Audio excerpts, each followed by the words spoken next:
Kalau hati kita masih keras, nggak bakal bisa dipenuhi dengan Roh Kudus. Nggak bisa, saudaraku. Jadi kepenuhan Roh Kudus itu adalah di dalam penyerahan yang sungguh-sungguh. Bagaikan tanah liat di tangan penjunan, ke situ Roh Kudus itu akan turun dalam rendah hati.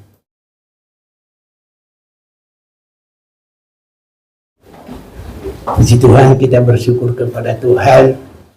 Kita boleh berhimpun, beribadah kepada Tuhan saat ini. Mari kita arahkan hati kita kepada firman Tuhan, saudara-saudaraku, karena itulah yang mencipta kita kepada segala kehendak Tuhan untuk menjadikan kita umat yang terberkati dan untuk menentukan posisi kita dalam kerajaan surga juga. Itu sebabnya sangat penting kita harus memperhatikan firman Tuhan. Saya mau mengajak kita memperhatikan firman. Saya akan bacakan dalam Maliaki pasal yang ketiga ayat 16 sampai 18. Beginilah berbicara satu sama lain orang-orang yang takut akan Tuhan. Tuhan memperhatikan dan mendengarnya. Sebuah kitab peringatan ditulis di hadapannya bagi orang-orang yang takut akan Tuhan dan bagi orang-orang yang menghormati namanya. Mereka akan menjadi milik kesayanganku, kata Tuhan. Jadi kesayangan Tuhan sendiri, firman Tuhan semesta alam. Pada hari yang kusiapkan, aku akan mengasihani mereka sama seperti seorang menyayangi anaknya yang melayani dia. Maka kamu akan melihat kembali perbedaan antara orang benar dan orang fasik, antara orang yang beribadah kepada Allah dan orang yang tidak beribadah kepadanya. Saudara-saudaraku, sesama kita anak Tuhan yang mengasihi Tuhan harus saling berbicara. Amin, saudara-saudaraku. Bagaimana kita bisa berbicara kalau kita tidak senang satu dengan yang lain? Bagaimana kita berbicara? Nanti nggak bakal cocok, saudaraku. Itu sebabnya harus benar-benar ada persekutuan, dipersatukan oleh darah yang mahal, korban Yesus Kristus, sehingga kita harus benar-benar bisa satu dengan yang lain, senyum dan gembira satu dengan yang lain. Jangan yang berpura-pura, saudaraku. Harus benar-benar senyum yang tulus, pandangan mata yang benar-benar tulus, saudara-saudaraku, ya. Jangan lain di hati, lain di mulut, di bibir. Jangan lain di hati, lain di mata. Harus sama, saudara-saudaraku. Dipersekutukan supaya kita bisa saling berbicara. Sangat sulit, saudaraku, kalau kita tidak bisa saling berbicara. Apalagi kalau suami istri nggak saling berbicara. Susah, saudara-saudaraku. Di mana kacamata kita nggak bisa lihat, nggak bisa ngomong. Hei, mama ini, mana kacamata? Atau mau makan nasi, dia juga udah buru-buru. Dia nggak sempat sendok sendiri. Kalau sempat sendok sendiri, dia nggak bisa. Tolong dong, ya ibu, mama ini, tolong ambilkan nasi. Jadi kalau sudah saling diam-diaman, saudaraku, rugilah. Bisa terlambat semuanya. Ya, umpamanya naik pesawat mahal ongkos, tapi bisa terlambat, saudaraku. Padahal permulaannya cuma sedikit, nggak mau saling berbicara. Itu aja. Jadi terlambat, jadi lama semua. Tadinya istrinya udah tahu di mana bajunya, langsung dia hafal. Di sini, kaosnya di sini, bajunya sini. Tapi karena suaminya mereka nggak saling ngomong, ya nunggu-nunggu nggak dapat saudaraku. Itu sebabnya sesama anak Tuhan harus saling berbicara. Amin.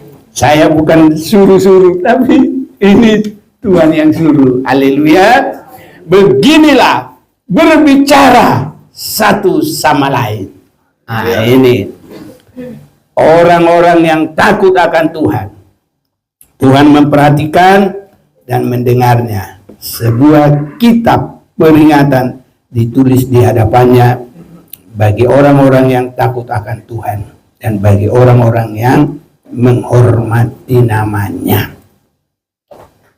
Jadi saudara-saudaraku, kita ini ada dalam posisi yang sangat indah. Kita kalau beribadah dengan benar, mereka akan menjadi milik kesayangan Tuhan. Kalau hanya milik, lumayan, ya. Ini milik siapa? Oh, milik saya. Tapi kalau ini cuma begini, bukan milik kesayangan ini. Nanti bisa-bisa ku campakkan ini, karena kurang berharga. Tapi kalau paling berharga, wah, apalagi mobil seluruh harga MM-an. Oh, disayang orang. Jangan sampai ini nanti terkelupas sedikit. Tidak boleh terkelupas, saudaraku. Ya, jadi kita ini ya adalah milik kesayangan Tuhan. Jadikan hidup kita berharga di mata Tuhan. Ya, semakin berharga, semakin bernilai, semakin tinggi penghargaan kepadanya. Itu sebabnya kita lihat selanjutnya, ya, kita perhatikan, saya bacakan 17 ini. Mereka akan menjadi milik kesayanganku sendiri, itu kata Tuhan, firman Tuhan semesta alam. Pada hari yang kusiapkan, aku akan mengasihani mereka sama seperti seorang menyayangi anaknya yang melayani dia. Itu sebabnya saudaraku, kita harus bagaikan orang Lewi menyerahkan diri supaya Tuhan pakai pelayan. Dan ini menjadikan kita sangat berharga di mata Tuhan. Jadi pelayanan kita ini terserah kita, saudaraku. Kalau kita sungguh-sungguh mengasihi Tuhan, maka ini pasti terjadi bagi kita. Nah, kalau kita lihat seseorang dikasihi Tuhan, diberkati Tuhan, kenapa begitu? Ya inilah kesayangan Tuhan itu tertuju kepada orang anak Tuhan yang melayani Tuhan dengan sungguh-sungguh. Ya, itu sebabnya biar semakin indah, saudaraku, penyerahan dan pelayanan kita kepada Tuhan.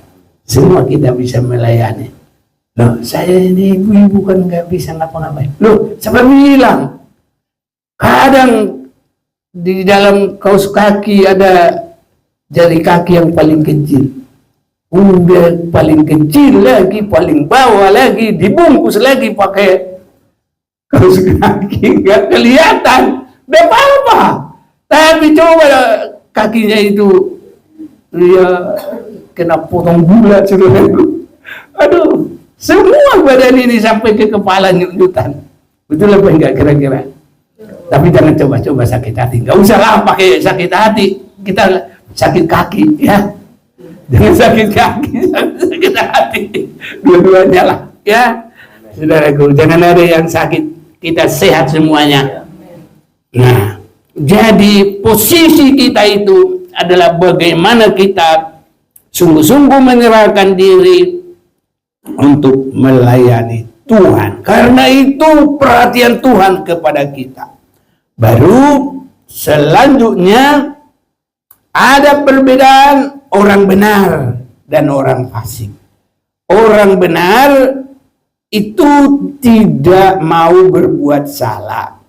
Orang fasik itu artinya ya Kalau di luar, ya itu saudaraku, ya orang fasik. Jadi kita ini sudah harus datang menyerahkan diri seperti ada panggilan Tuhan.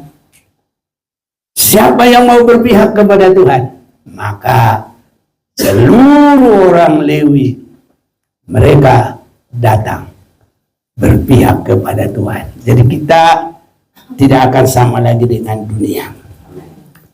Antara orang beribadah kepada Allah dan orang yang tidak beribadah kepadanya. Inilah yang kita akan semakin lihat, saudaraku. Beribadah yang sangat terberkati, yang berkenan kepada Tuhan. Jadi ibadah yang berkenan kepada Tuhan sampai mendatangkan kasih sayang Tuhan dan mendatangkan segala berkat Tuhan. Karena di dalam 1 Timotius pasal yang keempat, latihan badani terbatas gunanya. 1 Timotius 4 ayat 8. Latihan badani terbatas gunanya, tetapi ibadah itu berguna dalam segala hal. Jadi saudaraku, sungguh-sungguh beribadah biar diberkati oleh Tuhan. Bahkan luar biasa, karena mengandung janji baik untuk hidup ini, hidup di dunia. Dalam kita mengalami ujian, cobaan, tantangan, kesulitan, sampai-sampai kita dengar, ya, Bill Gates dengan segala orang-orang hebat di sana berusaha bagaimana untuk, tapi ini baru rumor ya, kita nggak memastikan, biar dengan macam-macam, dengan vaksin, dengan apa, nanti divaksin di apa katanya, supaya mengurangi penduduk di dunia ini, kebanyakan penduduk saudara-saudaraku. Tapi apapun itu, semua itu boleh berjalan, namun kalau kita ibadah benar, Tuhan berkuasa melindungi kita. Nah, belum lagi kesulitan ekonomi segala macam, ya. Makanya Indonesia sekarang lagi maju-maju dengan tanaman singkong, saudara. Sekarang penambah makanan singkong dihargai sekarang di Indonesia. Nih, tapi apapun itu, kalaupun semuanya kelaparan, bangsa Israel berjalan dari Mesir sampai ke tanah Kanaan. Sebelum ada hasil dari tanah itu, 40 tahun mereka dipelihara oleh Tuhan, tidak pakai nanam-nanam, langsung mana dari surga.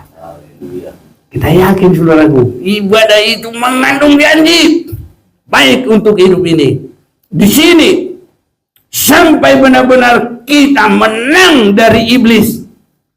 Masa antikris kita boleh bertemu dengan Tuhan.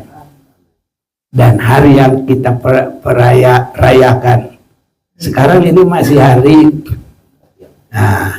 penantian Roh Kudus setelah Yesus naik ke surga. Ini saudara-saudaraku. Jadi kita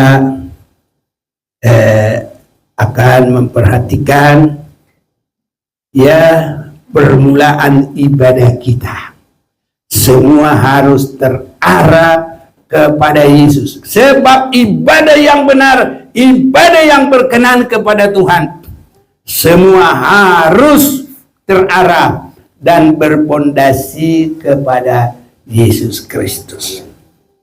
Ada yang mau tolong, boleh tolong baca dulu Kisah Rasul 4 ayat 12. Rasul 4 ayat yang ke-12, demikian firman Tuhan. Dan keselamatan tidak ada di dalam siapapun juga selain di dalam Dia.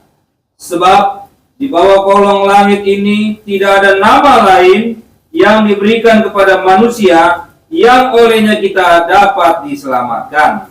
Ya, jadi ibadah kita harus berporos, berpondasi kepada Yesus Kristus. Kita tambah lagi Yohanes 14 ayat 6. Yohanes 14 ayat yang ke-6. Kata Yesus kepadanya, "Akulah jalan, akulah kebenaran, dan akulah hidup. Tidak ada seorang pun yang datang kepada Bapa kalau tidak melalui aku."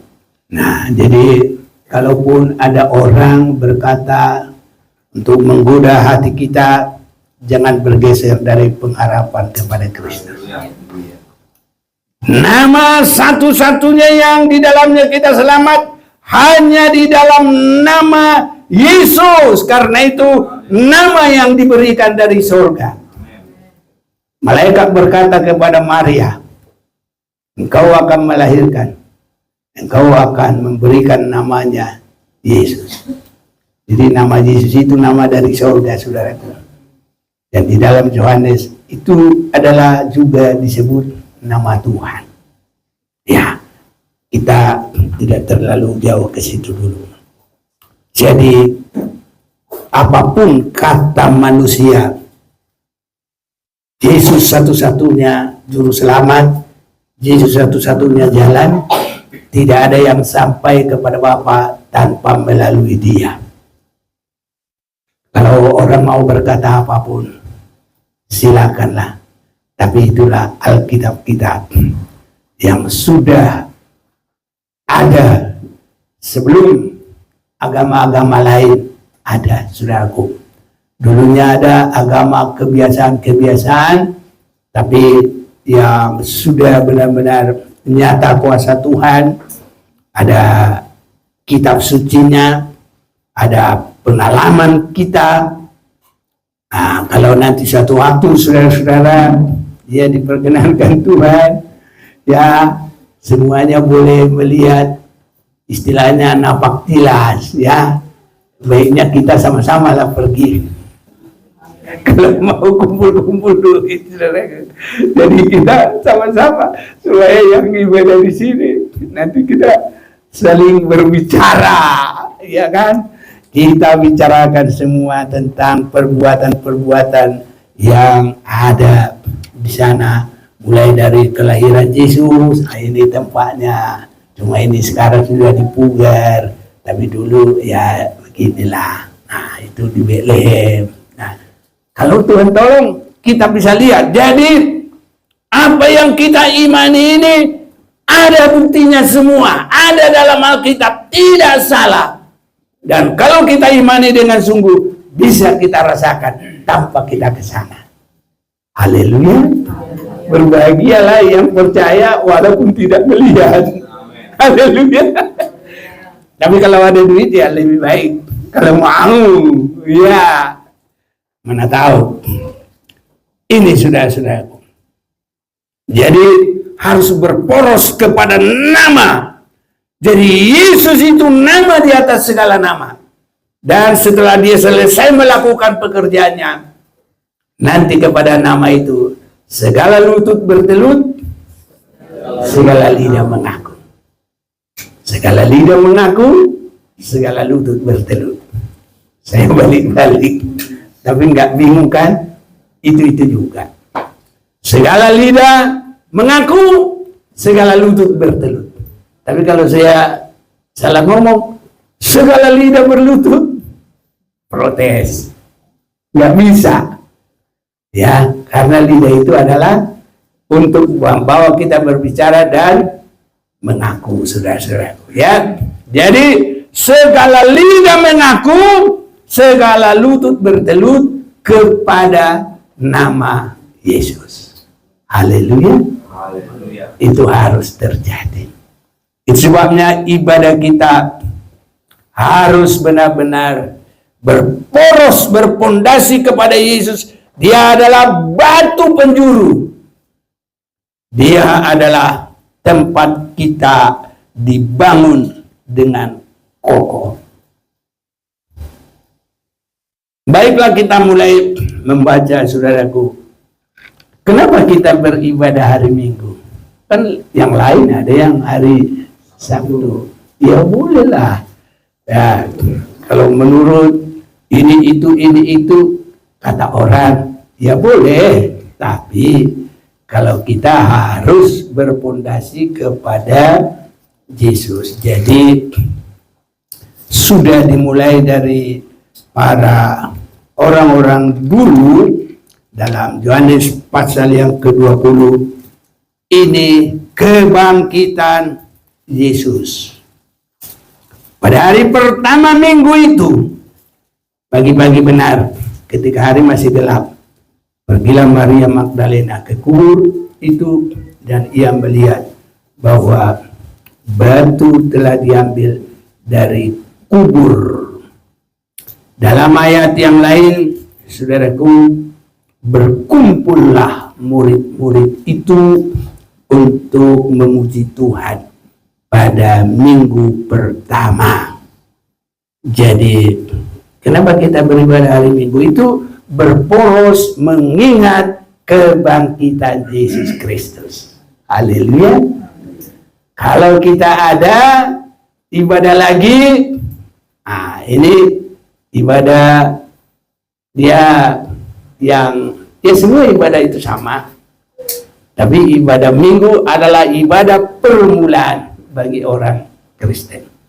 Kalaupun ada lebih menerangkan firman, itu nggak boleh kita kecilkan. Ini lebih kecil, ini lebih besar. Ya. Semoga kita nggak membanding-bandingkan. Sehingga kalau kita rasa, wah ini ibadah Rabu kecil, ini ibadah Sabtu kecil, sudah sama. Satu aja anggota tubuh kita itu yang paling tersembunyi tadi itu jari kaki kelingking. Ya, itu jangan sampai kesakitan. Amin, saudaraku. Harus lengkap. Haleluya. Jadi kalau baiknya itu, saudaraku, kita nggak boleh banding-bandingkan. Lebih baik kakiku ini satu terpotong, ada yang mau begitu, saudaraku. Wah, jadi kaki kecil, udah tersembunyi lagi, gak kelihatan. Potong aja. Jangan, saudaraku, sakit juga. Ya, satu tubuh itu berpenyakit, semuanya nanti berpenyakit. Jadi kebangkitan Yesus dalam minggu itu, itulah fondasi kita beribadah pada hari Minggu. Haleluya. Nah ini, karena apa di minggu itu? Kebangkitan Yesus Kristus. Ini saudaraku, kita harus memperhatikan itu dengan sungguh-sungguh. Bagaimana kita dalam ibadah minggu itu? Itu sudah mulai ada penyerahan yang sungguh. Nah ini kita lihat dalam hidup kita, ada enggak ini? Supaya kita masuk dalam ibadah yang benar. Minggunya sudah benar. Setiap minggu kita paling banyak. Sabtu lebih kecil, tapi tadi malam bagus, saudaraku. Banyak lah ya. Nah, jadi semoga yang lain juga mau semakin ikut. Karena ada bedanya beribadah dengan tidak. Haleluya. Melayani dengan tidak, ada bedanya, saudaraku. Jadi ibadah kita, ibadah raya Minggu, itu sudah baik. Karena itu kita berpondasi kepada Yesus sudah selesai melakukan pekerjaannya, baru dia bangkit. Dan selanjutnya, kalau dia sudah menampakkan diri 40 hari, dia naik. Dan sekarang kita masih memperingati dalam sudah hari turunnya Roh Kudus. Sudah belum? Nanti minggu depan. Minggu depan. Sekarang masih tanggal 1. Ya. Itu sudah ya. Jadi 40 hari Yesus menampakkan diri. Sesudah itu naik, baru dia berpesan supaya kita menantikan Roh Kudus mengurapi semuanya. Jadi pertama kebangkitannya, dan kebangkitan Yesus harus ada penyerahan dalam diri kita. Penyerahan apa? Kalau tadi malam dalam ibadah para pelayan, waktu Musa berkata, siapa yang memihak kepada Tuhan, datanglah kepadaku. Maka datanglah semua suku Lewi, dan itu menjadi milik Tuhan. Itu menjadi pelayan-pelayan di rumah Tuhan, dan semua bagian Tuhan diberikan kepada suku Lewi. Ini saudaraku. Nah sekarang kita ini bagaimana? Nah tadi belum saya sampaikan kalau kami ini ibu-ibu pelayanan apa? Dari suku Lewi itu jadi pelayan. Ibu-ibu semua yang bisa saudaraku. Tadi terima tamu di mana saja, cuma di sini. Ada juga di bawah. Ada juga, baguslah. Lanjut ya, jangan cuma sekali. Jangan ngutang-ngutang terus. Kalau apa nanti suruh ganti temannya, pokoknya sambung terus. Biarpun itu kecil tapi sudah mulai saudaraku. Apalagi yang tidak kelihatan, apa itu? Berdoa. Kalau kita berdoa jangan pamer-pamer. Aku doa tadi setengah jam. Jangan saudaraku, ngapain? Itu bagaikan jari kaki yang kecil. Biarpun itu tidak kelihatan tapi besar rahasianya. Ibu-ibu bisa berdoa di rumah, doakan semuanya, pekerjaan Tuhan, doakan semua, negara, apalagi keluarga kita semua, kita doakan semua.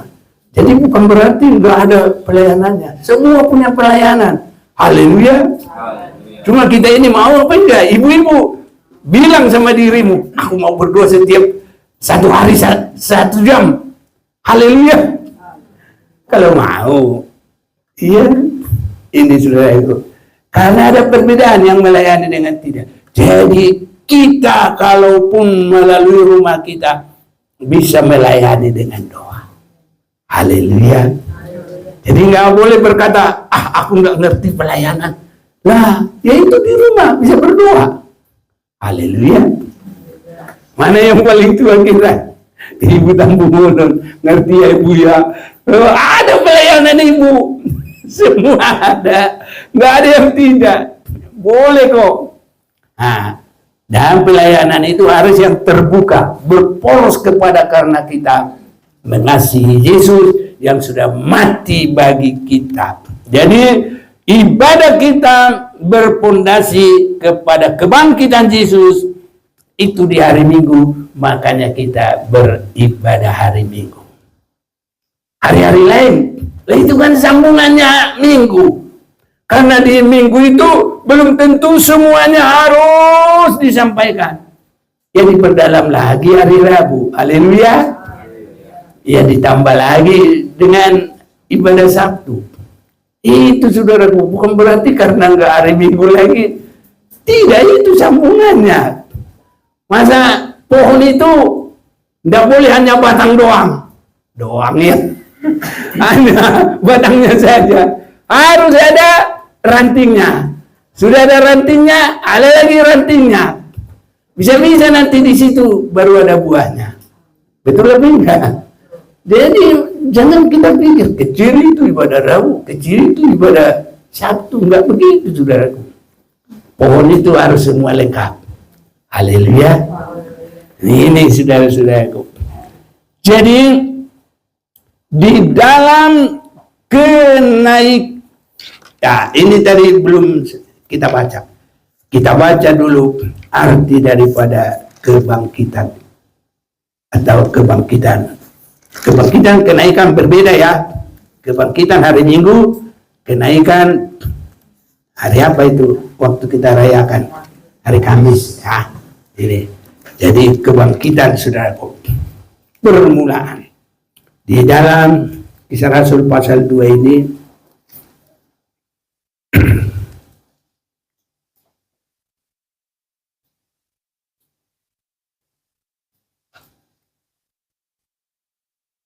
mulai 35 lah.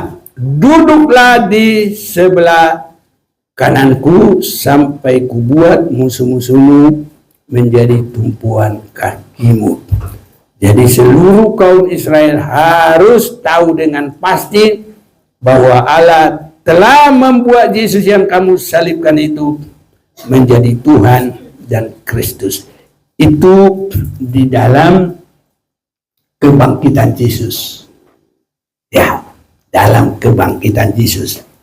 Kalau kita ikuti lagi mulai 33, dan setelah ia ditinggikan oleh tangan kanan Allah dan menerima Roh Kudus yang dijanjikan itu, maka dicurahkannya apa yang kamu lihat dan dengar di sini. Sebab bukan Daud yang naik ke surga, malahan Daud sendiri berkata, Tuhan telah berfirman kepada Tuhanku, duduklah di sebelah kananku sampai kubuat musuh-musuhmu menjadi tumpuan kakimu. Nah, jadi Yesus itu bangkit, saudaraku, setelah dia selesai mengerjakan pekerjaannya. 37. Ketika mereka mendengar hal ini, hati mereka sangat terharu. Inilah, saudaraku, semakin ada kerinduan kesungguhan kita ini bisa terjadi. Kalau belum sungguh-sungguh, ya ibadah datang cengengesan, ngobrol, apa, lari sini. Gak bakal bisa terharu hatinya. Masih begitu aja ngambang, saudaraku. Tapi kalau duduk terarah kepada Tuhan, renungkan kasih Tuhan, kita mulai menyanyi, pasti bisa hati terharu. Nah, ketika mereka mendengar hal itu, hati mereka sangat terharu. Berarti ada kesungguhan. Dan di dalam terharu itu sudah ada pekerjaan Roh Kudus. Lalu mereka bertanya kepada Petrus dan rasul-rasul lain, apakah yang harus kami perbuat, saudara-saudara? Ini adalah penyerahan. Haleluya, saudaraku. Jadi itu kalau ada perkataan begitu kepada kita, senang, saudaraku. Kalau ada suami istri, apa yang akan kubuat bagimu, suamiku? Pasti senang. Apa yang akan kubuat bagimu, istriku? Pasti senang. Anak-anak, apa yang mau kubuat untuk kamu, anakku? Kalau dia ke pasar, mau beli apa untuk kamu? Kira-kira gitu. Senang gak anaknya? Senang banget. Kalau anaknya masih kecil, aku mau kue talam, mah. Jadi gitu. Jadi senang, saudaraku. Menyenangkan Tuhan harus ada pada kita dengan kita mengerti kebangkitan Yesus. Dan kita tadi kan sudah beribadah hari Minggu. Haleluya. Maka di dalam hal itu harus ada dalam hati kita, apa yang aku berbuat, Tuhan? Ini firman Tuhan nanti akan langsung gampang sekali. Gak ada hati kita yang tegar tengkuk lagi, yang keras-keras lagi. Tapi hati yang lembut, hati yang ramah kepada firman Tuhan. Karena hati yang tegar itu, apa yang hati tegar itu? Ya gampang lah, sama anak-anak. Nah, ambil dulu sapu, ini bersihin. Tar. Bisa 5 kali. Nah, itu anak itu udah tegar tengkuk gitu. Nanti orang tuanya bilang, aina diukul mau. Udah bisa begitu, saudara. Jadi yang tegar tengkuk itu kayak apa? Sudah berkali-kali dia dengar, nggak digubris, nembak, beralasan, macam-macam lagi, segala macam. Ya, itu saudaraku. Jadi kalau lembut, ya seperti tanah liat siap dibentuk, demikian hidupku di tanganmu, dengan urapan kuasa Rohmu ku dibarui selalu, jadikan ku alat dalam rumahmu, di tanganmu. Amin, amin.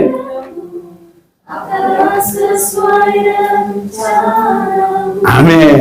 Baru ku mau sepertimu Yesus, disempurnakan selalu dalam segala jalanku,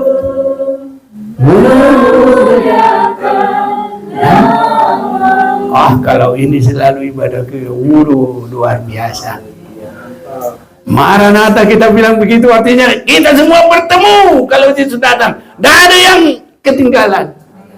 Seperti Joshua dan Kaleb sampai kepada tujuan, kita sampai kepada Yesus Kristus datang.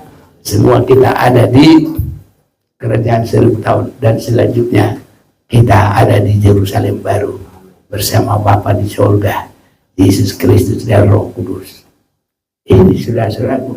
Jadi dalam ibadah kita harus ada, ya, apa maumu Tuhan, apa yang harus kuperbuat Tuhan. Ini penyerahan awal. Semua kita harus memiliki itu. Ketika mereka mendengar hal itu, hati mereka sangat terharu. Lalu mereka bertanya kepada Petrus dan rasul-rasul yang lain, apakah yang harus kami perbuat, saudara-saudara?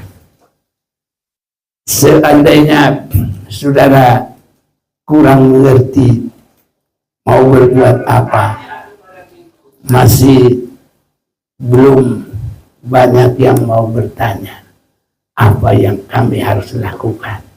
Tapi di sini saudaraku, penyerahan awal itu, dan itu harus ada pada kita yang sudah benar-benar merayakan kebangkitan Yesus Kristus. Dia tidak bertindak semaunya sendiri. Haleluya. Daud sangat berhasil dalam segala langkahnya karena segala sesuatu yang dia lakukan bertanya dulu kepada Tuhan. Setiap dia bertindak tanpa bertanya kepada Tuhan, wah, kerugian besar saudaraku. Tapi kalau dia selalu bertanya kepada Tuhan, tidak pernah salah. Tuhan, aku perangi kau orang itu, ya boleh, kamu menang. Tapi kalau Tuhan belum katakan menang, dia bertindak dari dirinya, kalah saudaraku. Ya, dan inilah kesalahan daripada Raja Saul. Mau bertanya kepada Tuhan.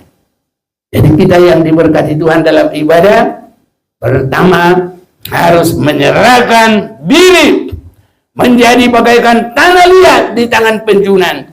Ada pertanyaan, ya, ketika mereka mendengar hal itu, hati mereka sangat terharu. Lalu mereka bertanya kepada Petrus dan rasul-rasul yang lain, apakah yang harus kami berbuat, saudara-saudara? Ini saudaraku. Jawab Petrus kepada mereka. Petrus tidak mau lagi, saudaraku. Nggak rasa, ya, kalau bahasa Batak, joloi dulu wane, bukan huruf kono, gitu. Bahasa Indonesia yang kurang tahu, tanya sama temannya lah. Karena kurang ada, pas banget kalau saya bahasa Indonesia kan. Jadi ketika mereka mendengar hal itu, hati mereka sangat terharu. Lalu mereka bertanya kepada Petrus dan rasul-rasul yang lain, apakah yang harus kami perbuat, saudara-saudaraku? Karena sudah ada penyerahan begitu, ya Petrus langsung aja kasih tahu. Baru dia bilang apa? Bertobatlah. Dan hendaklah kamu masing-masing memberi dirimu dibaptis dalam nama Yesus Kristus untuk pengampunan dosamu, maka kamu akan menerima karunia Roh Kudus. Ini baru masuk nanti kepada penantian Roh Kudus. Kalau hati kita masih keras, nggak bakal bisa dipenuhi dengan Roh Kudus. Nggak bisa, saudaraku. Jadi kepenuhan Roh Kudus itu adalah di dalam penyerahan yang sungguh-sungguh. Bagaikan tanah liat di tangan penjunan, ke situ Roh Kudus itu akan turun dalam rendah hati. Saudara-saudaraku, mereka nanti akan masuk sudah dalam, ya, pertama kebangkitan, berdasarkan kebangkitan ada ibadah, ada pengalaman berserah bagaikan tanah liat, dipenuhi dengan Roh Kudus. Jadi kita sudah memperingati hari ke-50 minggu depan. Haleluya. Nah, ini saudara-saudaraku, itu urutannya. Jadi ibadah kita hari Minggu sudah berdasarkan ya kebangkitan Yesus. Dalam kebangkitan Yesus hati kita sudah ada penyerahan kepada Tuhan, memihak kepada Tuhan, dan berserah, siap dibentuk. Dan itu juga untuk penantian Roh Kudus. Saya senang kalau berdoa 10 malam itu, dan kalau kita juga mau, saya senang saudaraku. Tapi yang terutama di dalam hal itu, orang kadang-kadang begini, sampai suaranya itu habis dipaksa, tapi hatinya nggak pernah bagaikan tanah liat. Jadi sampai suaranya itu, loh, kenapa kamu? Kami berdoa 10 malam. Loh, kok sampai begitu? Padahal kalau hati kita terharu, berserah kepada Tuhan, enggak pun sampai habis suara, pasti dipenuhi Roh Kudus. Amin. Kalau hatinya sudah bagaikan tanah liat di tangan penjunan, terharu, nah itu sudah ada pekerjaan Roh Kudus, tinggal hanya memenuhi saudaraku. Nah, dalam penyerahan yang penuh, maka dipenuhi dengan Roh Kudus, itu kita sudah memperingati turunnya Roh Kudus. Langsung dalam pengalaman. Haleluya. Nah, ini ibadah yang sangat diberkati oleh Tuhan. Baru kalau Yesus sudah naik, dia berjanji akan datang lagi. Aku menyediakan tempat bagimu. Itu, makanya dia pergi. Aku akan datang lagi. Itu janji Tuhan. Itu pada kedatangannya yang kedua kali. Bagaimana kita merayakan kedatangan Yesus yang kedua kali? Dewasa rohani. Sampai tanpa cacat celah. Haleluya. Ke sana arahnya. Nah, kalau ini terjadi, itu ibadah yang benar. Kalau dari situ kita melayani, itu pelayanan yang benar. Benar-benar pasti diberkati oleh Tuhan. Sehingga kita ini bukan hanya ibadah saja. Sudah benar-benar. Tadi kita dengar Kisah Rasul 4 ayat 12. Maka di bawah kolong langit ini tidak ada lagi nama lain yang diberikan kepada manusia yang di dalamnya kita selamat. Yohanes 14, coba kita sama-sama 1, 2, 3. Kata Yesus, akulah jalan, kebenaran, dan hidup. Tidak ada seorang yang sampai kepada Bapa melalui aku. Bagaimana melalui Yesus? Mulai dari Yesus mati tersalib menebus dosa kita, kita harus benar-benar minta ampun. Kita merayakan kebangkitan Yesus, ada hati yang selalu ingin benar. Dalam arti apa yang harus aku perbuat? Bertanya supaya langkah kita tidak salah. Amin. Baru dipenuhi dengan Roh Kudus. Itu nanti akan membawa kita terus bersama dengan firman Tuhan. Dalam doa penyembahan, itu nanti kita akan meningkat kepada kedewasaan rohani. Sudah melawan keinginan daging. Apapun yang terjadi, kita menjadi manusia rohani. Kalau Yesus datang, dia menjemput orang yang seperti itu. Haleluya. Jadi bukan semua gereja, saudaraku, bukan semua orang, tidak. Hanya yang mengikuti struktur ini semua. Jadi untuk merayakan kedatangan Tuhan Yesus yang kedua kali, kita masuk di dalam kedewasaan. Dan kedewasaan itu kita sudah penuh dengan firman Tuhan. Kita tidak melawan kepada firman Tuhan. Sesuai kebenaran firman Tuhan. Maka benar-benarlah kita tidak bisa lagi dituduh oleh setan. Tidak bisa lagi dijamah oleh iblis. Antikris boleh datang, lawan. Bagaimana kita melawan? Hanya dengan merendahkan diri di kaki Tuhan. Dan kita sudah baca itu. Mana? Yakobus pasal Ada berapa? Nggak usah. Itu. Jadi rendahkanlah dirimu kepada Tuhan, lawanlah iblis, maka dia akan lari kepadamu. Oh, takut sama iblis. Siapa yang takut sama iblis? Itu orang yang belum sungguh-sungguh berserah kepada Tuhan, yang belum benar-benar berpolos kepada Tuhan. Kalau kita sudah semakin didewasakan, kita pasti diberkati dengan luar biasa, saudara. Sampai iblis juga lari dari kita. Bukan kita yang lari, saudaraku. Iblisnya yang lari. Takut sama kita. Orang terlalu banyak takut sama antikris. Tapi kalau kita ibadah benar, iblisnya yang takut. Antikrisnya juga takut, saudaraku. Karena itu adalah perpaduan terakhir dari setan dengan segala kepintarannya, kekuatannya. Tapi itu kalah karena kita bersama dengan Tuhan. Bersama Tuhan kita lewati, dan bersama Tuhan kita menang. Perjamuan kudus ini, saudaraku, kita terima langsung Yesus dalam kehidupan kita. Adakan penyerahan yang sungguh kepadanya, dan kita pasti terberkati.